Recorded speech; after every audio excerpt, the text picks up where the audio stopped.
बीच में।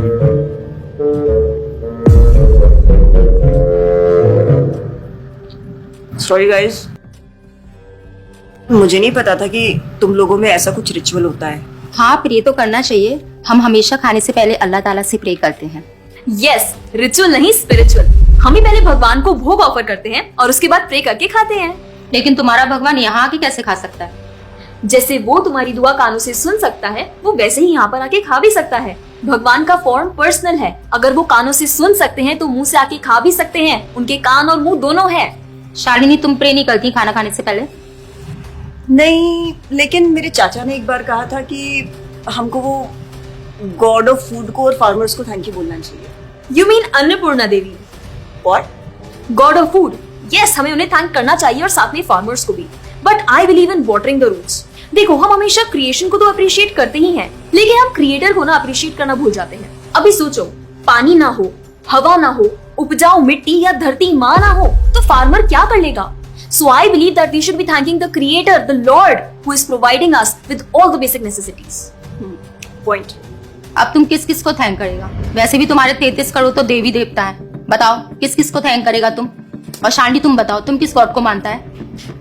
मैं ऐसे किसी गॉड को नहीं मानती, लेकिन I think Shiva is a big God.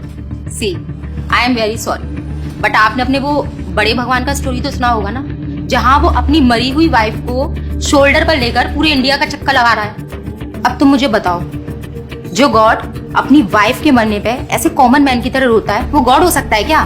अच्छा, may be, I don't know much about this story, but he is very famous and north में तो राम जी भी बहुत फेमस है ना।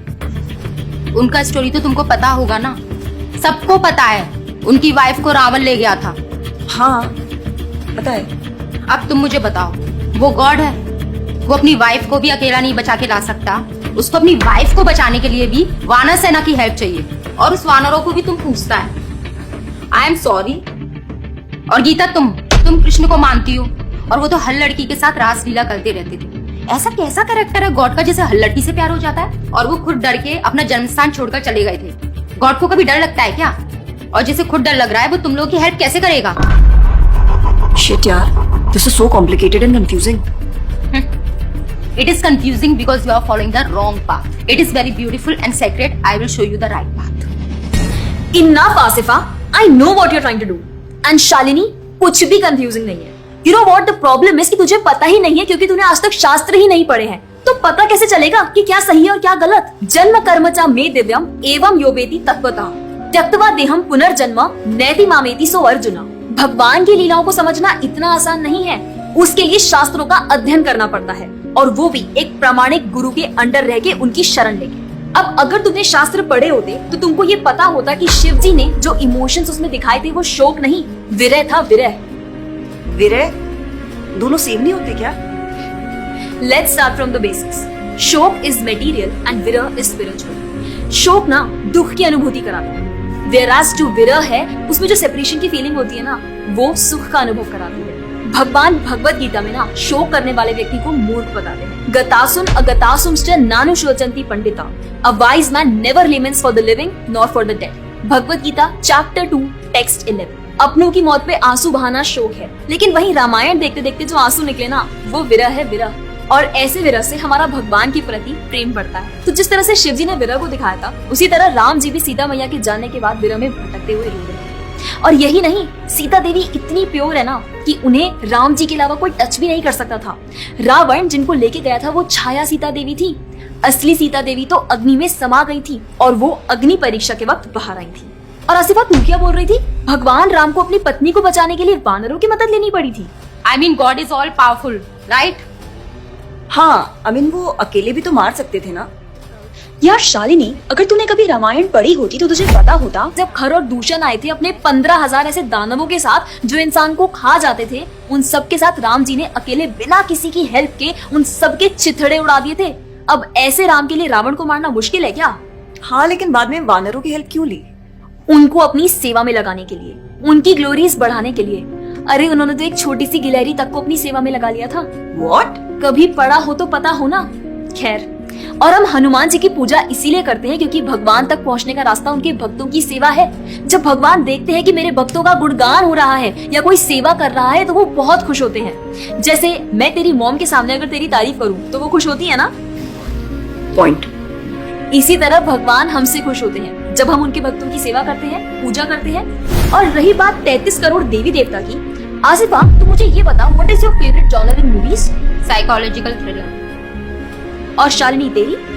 Romantic and comedy. एग्जैक्टली। जैसे हर किसी का अपने नेचर के अकॉर्डिंग फेवरेट जॉनर होता है, वैसे ही भगवान ने हर किसी के नेचर के अकॉर्डिंग व्यक्ति के लिए उसके नेचर के अनुसार वेद और पुराण दिए हैं। और उन्हीं पुराणों को फॉलो करके लोग अपनी देवी देवता की तरफ अट्रैक्ट होते हैं। और ये सभी देवी देवता भगवान की ही सेवा कर रहे हैं।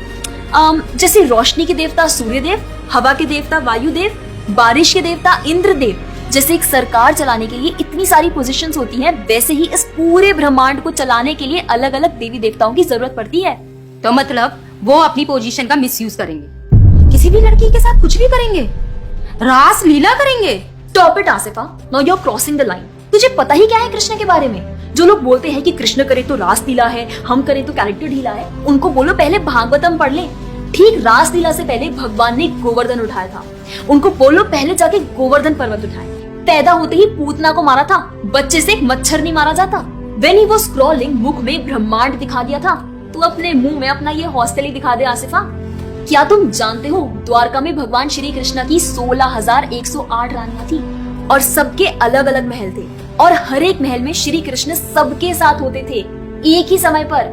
रोज सारी रानियां कृष्ण से खुश थी और उन सब की जरूरतें कृष्णा पूरी करते थे। क्या किसी नॉर्मल से इंसान के लिए ये सब संभव है? आज के टाइम पे तो एक ही नहीं संभलती, लेकिन उस टाइम सारी रानियां एक दूसरे के साथ खुश थी और उन्हें खुश कृष्ण रखते थे। क्यों? क्योंकि वो भगवान है। और रही बात ब्रज की गोपियों के साथ रास लीला करने की, तो इतना जान लो कि रास लीला के टाइम पर करोड़ों गोपियां थी और कृष्ण पूरे टाइम हर एक गोपी के साथ मौजूद थे और उनके साथ डांस कर रहे थे एक टाइम पे करोड़ों गोपियों के साथ। ये सब बहुत डीप लीलाएं हैं और ये सब तभी पता चलेगी जब साधुओं के संग में रह के शास्त्रों को पढ़ा जाएगा। हवा में तीर चलाने से या सुनी सुनाई बातों पर यकीन करने से कुछ नहीं होने वाला। और रही बात अपने भक्तों को बचाने की, तो भगवान ने तो अपने भक्त परीक्षित महाराज को गर्भ में बचाया। 5 साल के प्रहलाद महाराज के लिए नरसिंह अवतार लेकर आए और उनको बचाया। यहाँ तक कि वो अपने गुरुदेव सांदीपनि मुनि के बेटे को मरने के बाद वापस लाए और उनको जिंदा किया। आई एम रियली इम्प्रेस्ड यार। हिंदू होते हुए भी मुझे फैक्ट्स पता ही नहीं थे। मेरे पेरेंट्स ने मुझे कभी इन सब चीजों के बारे में बताया ही नहीं। हाँ, पेरेंट्स की तो गलती है, लेकिन हम भी तो वही कर रहे हैं जो उन्होंने किया। We are not learning about our culture, not reading Ramayan, Mahabharat और भगवत गीता। आजकल तो ये सब कुछ रीड करना बहुत इजी भी है यार। Everything is available on our phones, and the problem is that we don't want to learn। और इसीलिए हमें कोई कुछ भी बोलता है और हम उसे मान लेते हैं और अपने बिलीफ को चेंज करने के लिए रेडी हो जाते हैं। एक्चुअली में पता है, किसी का हार्ट ट्रांसफॉर्म करना है तो प्यार से करो, ज्ञान से करो, पैसे और तलवार से नहीं। और अब बारी आपकी है। अगर आप भी चाहते हैं कि कोई एड़ा गेड़ा नत्थु गेड़ा अगर आपको कुछ भी ना बोल जाए, आपका बेवकूफ ना बनाए, तो जाइए और अपने कल्चर के बारे में जानिए, ग्रंथ पढ़िए और अपने बच्चों को भी पढ़ाइए।